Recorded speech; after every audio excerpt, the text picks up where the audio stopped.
All right, top of the morning. Today it'll be Professor Ron. I'll do a quick portfolio update. I'm going to swap out 2 of the positions, get rid of 2, add 2. And before we get into that, quick disclaimer, reminder, everybody, this is for entertainment and educational purposes only. And with that, let's take a look at what's going on today.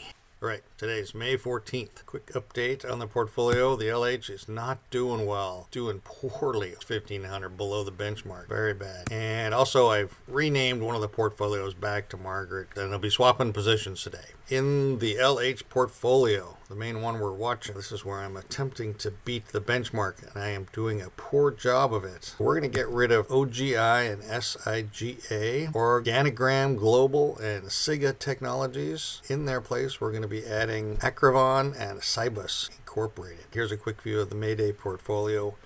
Not much to report. Slowly going up, but ever so slowly. The pharma portfolio, this one's actually doing pretty well. We can see in this portfolio, our winners in dark green are way outperforming our losers.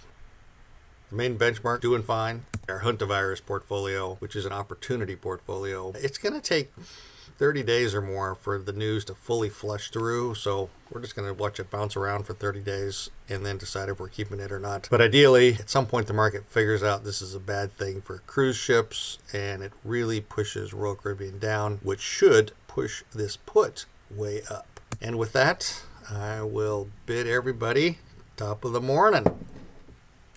Adieu.